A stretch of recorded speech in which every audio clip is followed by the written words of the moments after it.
بسم اللہ الرحمن الرحیم۔ کل ہم نے سورہ ہمزہ کی پہلی آیت پڑھی تھی اور یہ چہل احادیث کے سلسلہ میں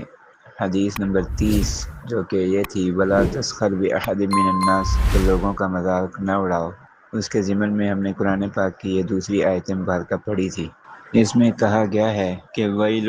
ہلاکت ہے لِكُلِّ ہمزہ ہر اس شخص کے لیے جو منہ پر عیب بیان کرتا ہے، لمزہ اور ہر اس شخص کے لیے جو غائبانہ عیب بیان کرتا ہے۔ یہ کل ہم نے پڑھ لیا تھا۔ اب یہاں یہ بات ذہن میں رہے کہ غیبت کے بارے میں آپ حضرات جانتے ہیں کہ غیبت کرنا گناہ کبیرہ ہے، اور غیبت کہتے ہیں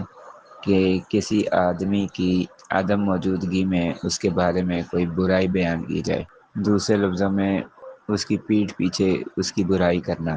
یعنی ایسی بات کہنا کہ اگر اس کے سامنے کہی جائے یا اس تک پہنچا دی جائے کہ فلاں نے تیرے بارے میں یہ کہا تو وہ اس کو برا سمجھے اور ناپسند کرے اور اس پر ناراضگی کا اظہار کرے، تو اس کو غیبت کہتے ہیں۔ تو جیسے غیبت کرنا ایک گناہ ہے اور گناہ کبیرہ ہے،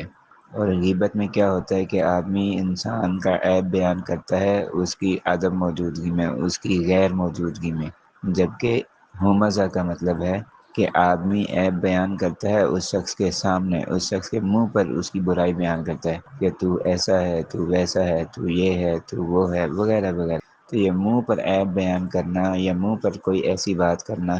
جو اگلے کو بری لگے، چاہے وہ اس کے اندر ہے یا نہیں، اگر ہے تو پھر تو عیب بیان کیا، اور اگر نہیں ہے تو پھر الزام لگایا، تو بہرحال دونوں چیزیں کیا ہیں؟ غلط ہیں۔ بعض اوقات ایسی ہی کسی بات کے اوپر اگلا شخص جو ہے نا وہ دوسرے کو جان سے مار دیتا ہے، مطلب جس نے یہ کوئی گالی دی، برا بھلا کہا، بدتمیزی کی، دوسرا شخص طیش میں آ کر، غصے میں آ کر، انتقامی کارروائی کے جذبے سے اس کو گولی مار دیتا ہے، یا اس کو جو ہے نا وہ اس کے اوپر جھوٹا مقدمہ کروا دیتا ہے، اس کو پولیس میں جو ہے نا وہ تھانے میں جمع کروا دیتا ہے، یا جو اس سے ہو سکتا ہے وہ کر لیتا ہے۔ تو اس لیے اس میں اپنے مال، اپنی جان اور اپنی عزت کا بھی خطرہ ہوتا ہے، اس لیے کسی کے منہ پہ اس کی برائی نہیں بیان کرنی چاہیے، اس کو برا بھلا نہیں کہنا چاہیے، گالیاں نہیں دینی چاہیے، اس کو ستانا اور تنگ نہیں کرنا چاہیے۔ اور اگر کوئی ایسا شخص کہ